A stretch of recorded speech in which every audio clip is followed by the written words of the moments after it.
of persons living with the condition. This year's observance is under the theme, Proudly in My Skin, Celebrating All Skin Tones. The theme reminds us of the need to embrace diversity, reject color-based discrimination, and affirm the equal worth, dignity, and rights of persons living with albinism. It also draws attention to the stigma, prejudice, and social exclusion that many continue to face because of their appearance. Mr. Speaker, albinism is a genetically inherited condition characterized by reduced or absent melanin pigment in the skin, hair, and eyes. Persons with albinism often experience visual impairments and face a heightened risk of skin damage and skin cancer due to prolonged exposure to ultraviolet radiation. Mr. Speaker, despite growing awareness globally, persons with albinism continue to encounter discrimination, stigma, and exclusion. In some parts of Africa, harmful myths and misconceptions have exposed them to violence and serious human rights abuses. While Ghana has not witnessed such extreme incidents, persons with albinism still face significant social, economic, and health-related challenges that require urgent attention. One of the most pressing concerns in the high incidence of skin cancer among persons with this condition has to do with Ghana's tropical climate and intense sunlight places them at greater risk. Yet access to sunscreen, regular dermatological care, and treatment remains beyond the reach of many. Access to eye care also remains a challenge. Visual impairment associated with albinism can affect their education and employment opportunities. Unfortunately, specialized eye care services, assistive devices, and educational support are often inadequate. Mr. Speaker, children with albinism continue to face barriers within the educational system, including bullying, stigma, and the lack of appropriate learning materials and classroom accommodations. These challenges can undermine their academic performance and limit their full participation in school. Employment discrimination and economic exclusion also remains a major concern, and many persons with this condition are denied opportunities due to misconceptions about their abilities, while persistent stigma and social prejudice continue to affect their confidence, mental health, and overall quality of life. Mr. Speaker, the 1992 Constitution guarantees equality before the law and protection from discrimination. As a state party to several international human rights instruments, Ghana has an obligation to ensure that persons with albinism enjoy equal rights and opportunities in all spheres of national life. In this regard, Mr. Speaker, I respectfully call on the Ministry of Gender, Children and Social Protection and all relevant stakeholders to take practical steps to improve the welfare of persons with albinism, and these should include providing subsidized or free sunscreen and skin cancer screening services for persons with a condition, expanding access to specialized and ophthalmological care across the country, include approved sunscreen products under the National Health Insurance Scheme,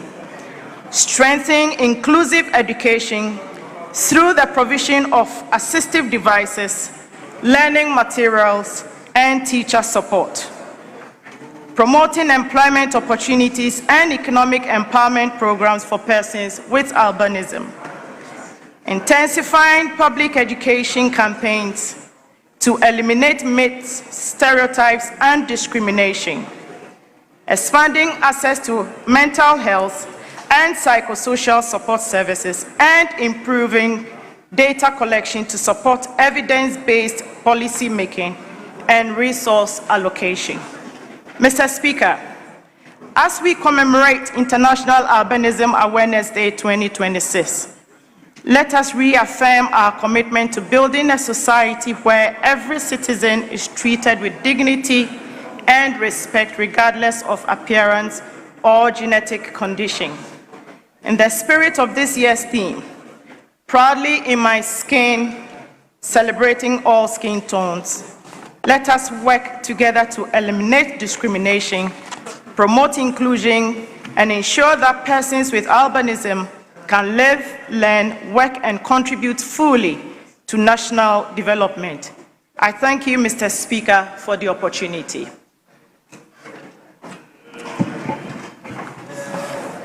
Honourable members, that's the statement ably made by Honourable Rabna Obin, Member of Parliament for Ablekuma North. The floor is now open for comment. Yes? Mr. Speaker, we agreed to do 2-2. Very well.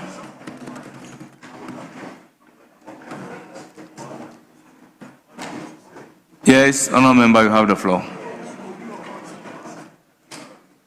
Thank you, Mr. Speaker, for the opportunity to contribute to this very interesting and laudable statement made by my colleague, Rabana, a Member of Parliament for Ablekuma North. The International Day of Albinism is a day that we use at least to remind the general public about a group of people who are suffering from an inherent genetic disorder that doesn't allow their body to produce an hormone called melanin that is supposed to give some coloration to their skin and body parts. It also impedes their vision and also causes them to be more susceptible to sunlight, leading them to acquire skin cancer very easily. As a result, many young children who have albinism have challenges when they are in school. They are unable to read very fast like their colleagues because of the ophthalmologic and the sight defects that they have. And because of the nature of their skin, their hair, and their eyelashes, some kids may see them to be strange in their groups, so they tend to discriminate them. It's very sad that it happens, but we have to use today as the right place to educate Ghanaians that albinism is not anything but just a defect that nature has given to them. They are equally important as we are and are very capable of living like us, working like us, and producing like us. But the good news is that we have seen people inducing self-albinism in themselves who are not discriminated.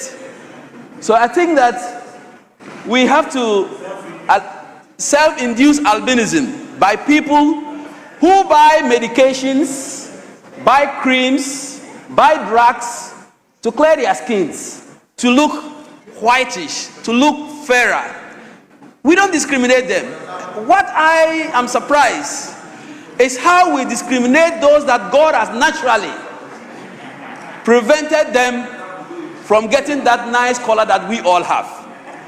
That is to say that the very way the albinos are suffering from the lack of melanin in their skin, getting skin diseases, the same way those who are acquiring this self-induced albinism should be cautious, because they may be inducing themselves in acquiring a disease that we all have to find money for them to treat their skin cancer when they fall sick of cancer. Bleaching, that is what I mean. So, to me, albinism should not be, albinos should never be discriminated. We should help them. Teachers should ensure that they position these children at very favorable places in the classroom to be able to look at the boards and learn.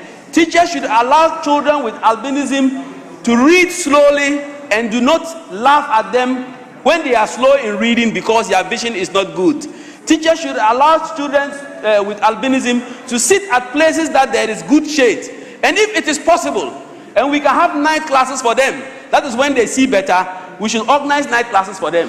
When it comes to adults, if we think that the 24-hour economy is good, they give them night shifts so that they can work in the night instead of working daytime to make sure they stay away from the sunlight that would induce skin cancer in them. At this end, I will say, Mr. Speaker, albinism should not be discriminated. It is a genetical disease given by God, and we are all God-fearing people. And those also using medications to induce albinism in them, please take care or else you'll be endangering your own skin. Thank you, Mr. Speaker, for the opportunity. Yes, Honorable Kobe. Thank you, Mr. Speaker. First, we'd like to thank the maker of the statement for bringing the issues to the fore.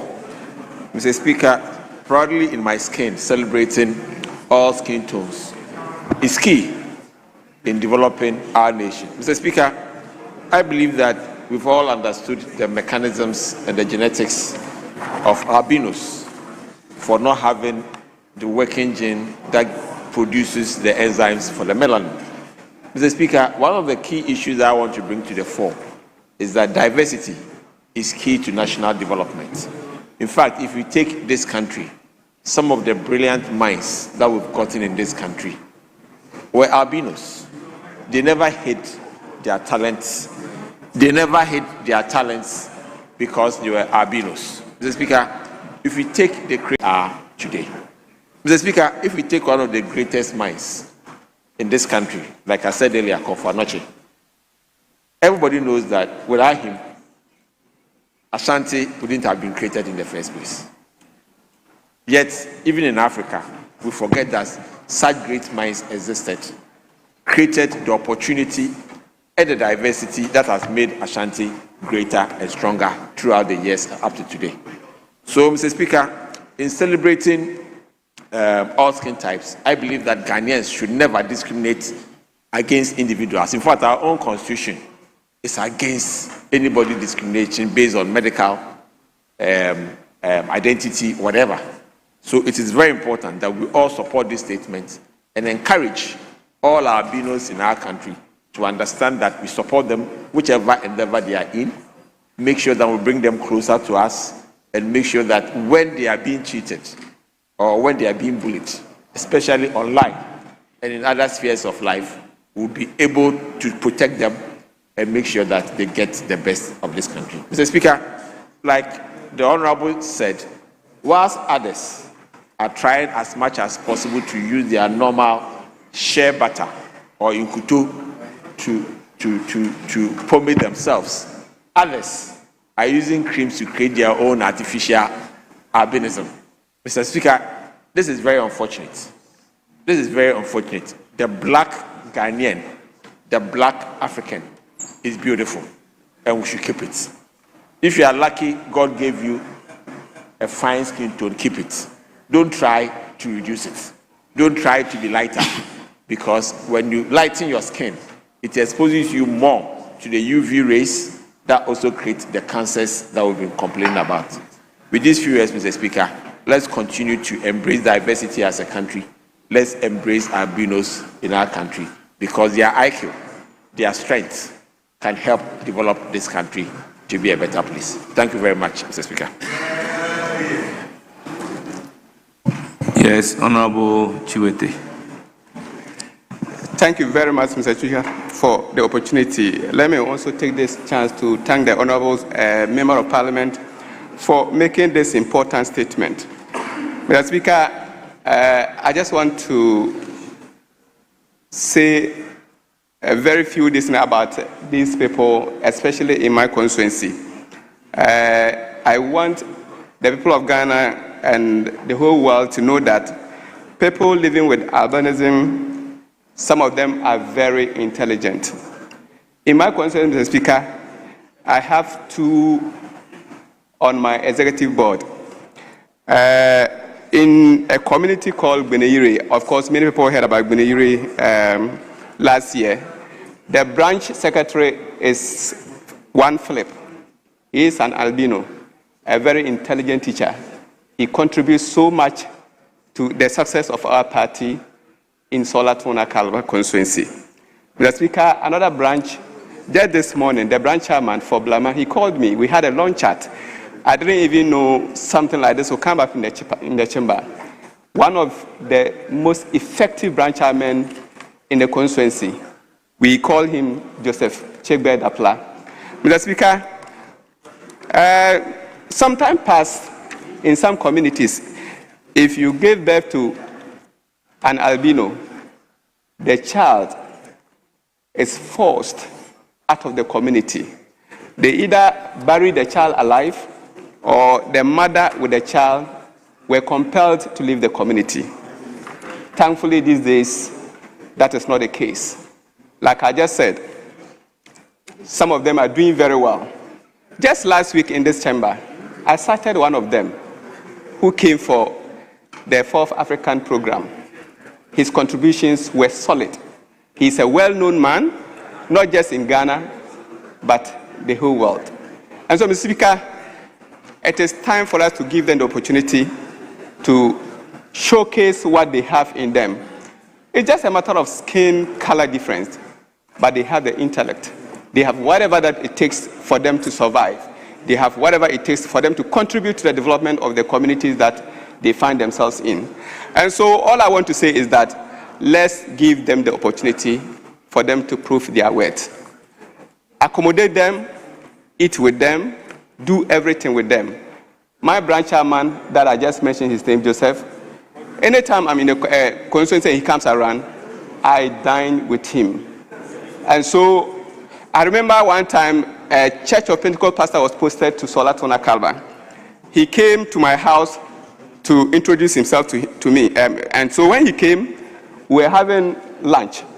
And back in my village, we do something we call communal eating. The food is served in a bowl, placed in the center of, and we all come together to eat. When he came, we were eating in a group, and Joseph Dapla was among us eating. So the pastor was shocked that I had to eat with all the people, especially with the guy living with albinism. So I feel that they are just like us. Once we accept them, they will prove their worth. So, Mr. Speaker, let me thank the honorable member for bringing this up, and also thank Doctor for encouraging us, especially the example he cited. If we think that going out in the afternoon to work would hinder their performance, let's give them the opportunity to utilize the 24-hour economy. They can do it. Because, oh yes, we would introduce that very soon. You see, Mr. Speaker, you see, Mr. Speaker, we on this side are sure that the 24-hour economy is going to materialize. Yes, we will add one more hour. We would let it work. All we have to do is to be committed to it. Let us be focused and ensure that every citizen of Ghana benefits from whatever that we have for the people of Ghana. I thank you, Mr. Speaker. I thank you.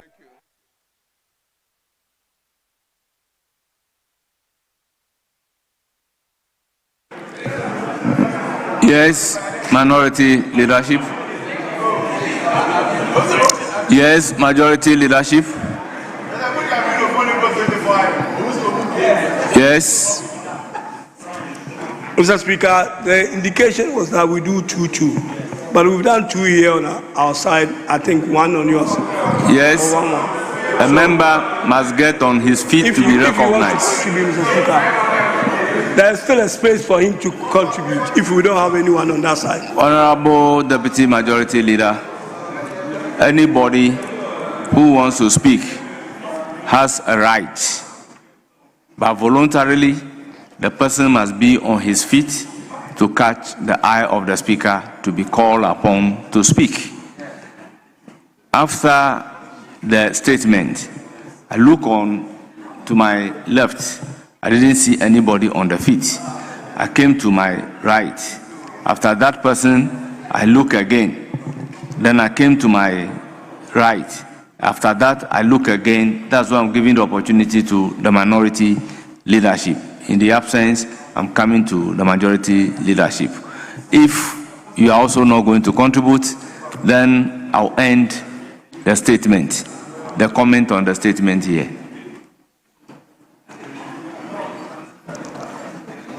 Honourable members. Yes. Mr. Speaker, I just want an indication whether someone on the minority side. The indication will not be to you. The indication is to me.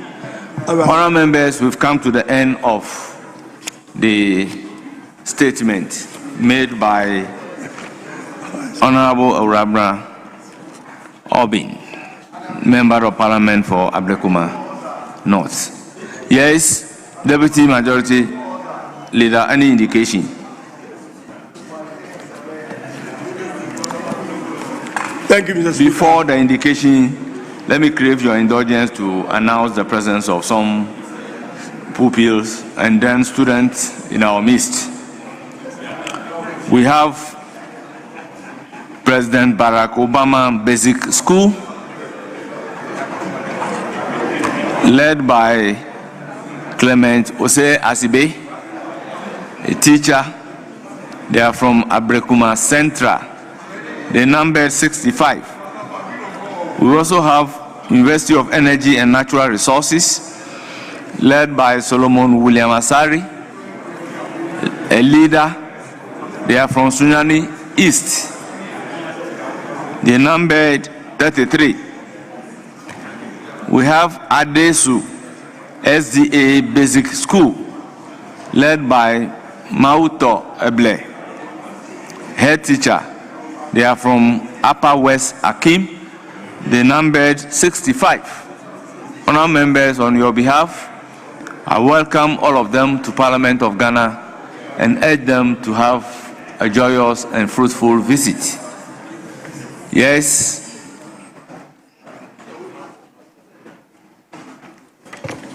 Thank you very much, Mr. Speaker. Mr. Speaker, we did agree earlier on that we will try and close here early today, obviously because the floods have not subsided. A flood,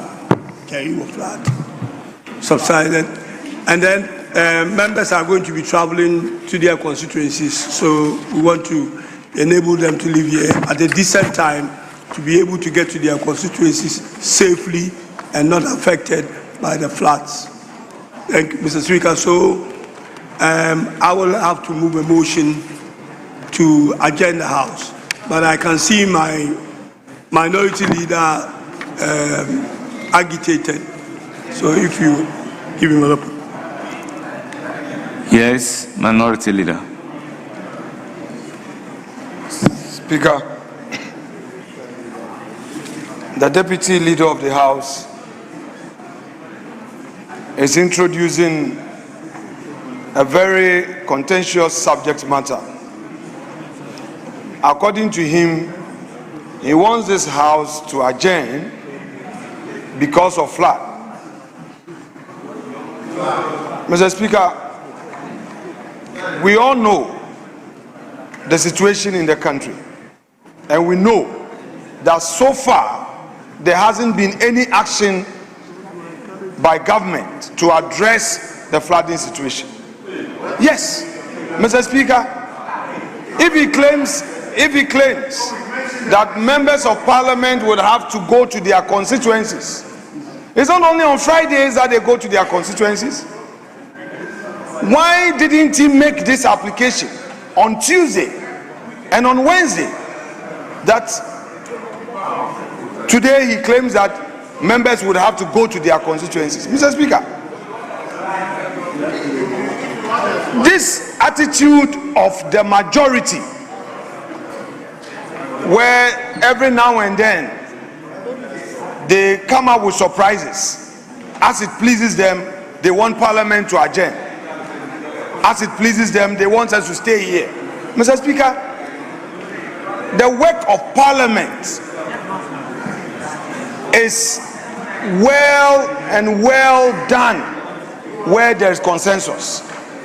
You don't discuss such matters, you only come and make an application that Mr. Speaker should adjourn the House to enable members go to their constituency. Mr. Speaker, that is an application that sits on stilts. Mr. Speaker, in any event, if we look at today's order paper, at page 43, motion 53, Mr. Speaker, motion 53 is an important motion that has serious national security implications. That is a matter that borders on employment. Mr. Speaker, for the avoidance of doubt, let me read motion 53 for him. That pursuant to order 127 of the standing orders, the Right Honorable Speaker reviews the ruling of the First Deputy Speaker on 5th March 2025, sustaining the preliminary objection raised by the Majority Leader, Mr. Mahama Ayariga, against moving the private member's motion listed as item 16 on page 6 of the order paper for Wednesday, 5th March 2025, and same captured in the official report of the House for the said date. Mr. Speaker, this motion was moved, seconded, and debate started. We are in June. Today is the 12th of June 2026. This motion was moved on the 5th of March. Mr. Speaker, it's been over a year. And what is the subject matter? The subject matter in this motion is simply that this Parliament should take up the issue of mass dismissal of Ghanaians who are in the employ of the state.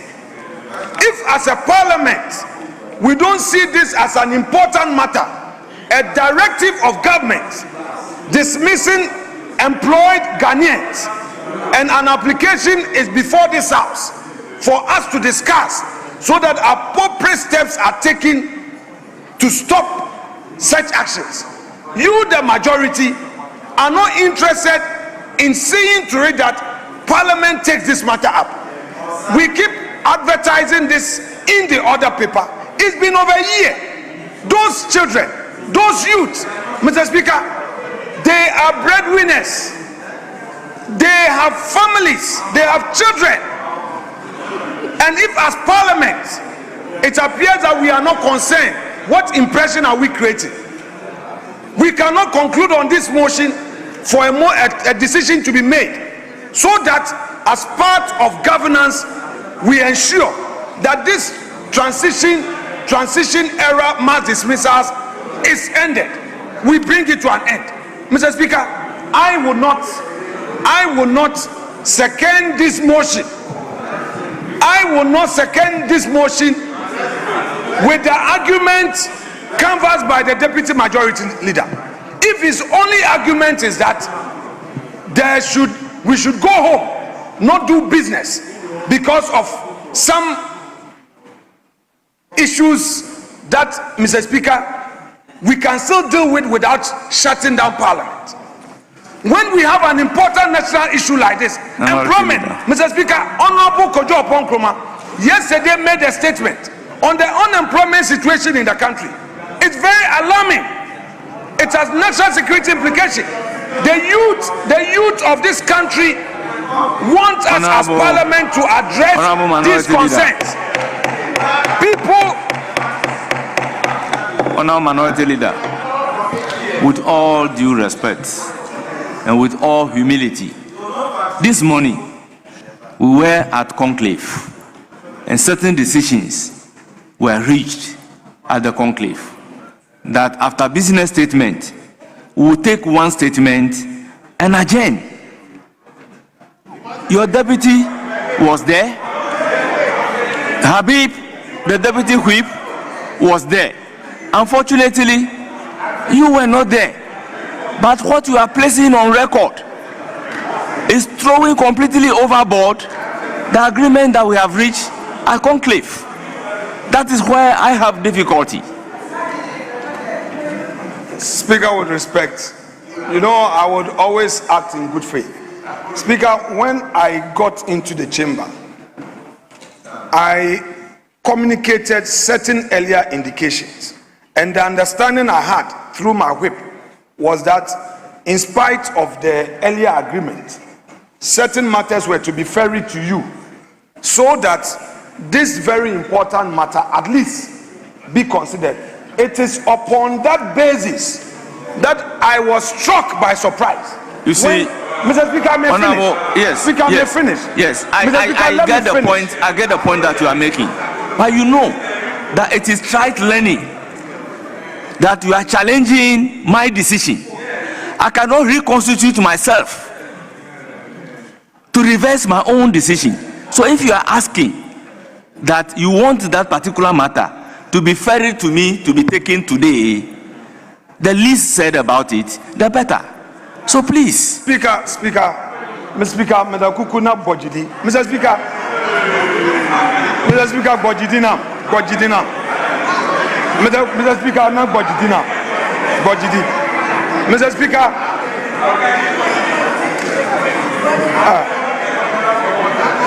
who do your community service bill? Mr. Speaker, Mr. Speaker, not Bojidi. Speaker, it is the reason why I told the Deputy Majority Leader to ensure that the appropriate communication gets to you. I know that you can't reconstitute yourself, so that, Mr. Speaker, we agree to adjourn. But, Mr. Speaker, I have my side. This application is coming from our side. It's been over a year. Mr. Speaker, I want this motion to be Parliament motion. The fact that it was mounted by the minority shouldn't be the minority's prayer alone. When it comes to mass dismissals, it's a matter of national security concern. So Mr. Speaker, you want me to take that motion? Oh no, Mr. Speaker, I told him to communicate to you. If you want me to take the motion, go ahead and Mr. move Speaker, I didn't say that. The understanding we had was that he should reach out to the clerk at table so that some indication is given to enable you communicate with Mr. Speaker to find space. That was what I was expecting him to do. That's what I'm saying. Yeah, that but Mr. Speaker, it is okay. Mr. Speaker, I'm ready to take your motion. Go ahead and move it. No, Mr. Speaker. Mr. Speaker, they don't have the appetite to take this motion.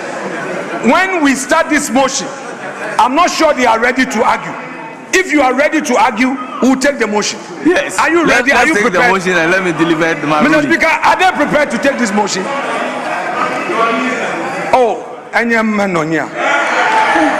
Mr. Speaker, they are not the presiding officer. The presiding officer has given me the right of audience. You are also saying, Nyoni, Cho,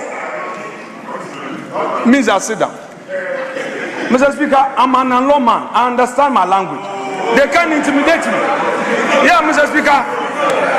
Not a fellow, Mr. Speaker. Oh, Mr. Speaker, I'm better than the Deputy Agric Minister. Mr. Speaker, I'm better than the Deputy Agric Minister. I'm better than the member, Mr. Speaker, I'm better than the Vice President of Pan-African Parliament. Mr. Speaker, let's try it. I can speak better than the Vice President of Pan-African Parliament. Mr. Speaker, I throw the challenge. We are both mixed blood. Let us see which of the mixed bloods can speak better and not. I am ready for you. Minority Leader. Yes. Mr. Speaker, I'm ready. Minority Leader. I am ready for her. And I'm ready for the Deputy Agric Minister. Outside Parliament, I'll have to supervise the two of you to see who can speak Anglo better, but not in Parliament. So, would the member second the motion for adjournment? Mr. Speaker, reluctantly, and for your sake.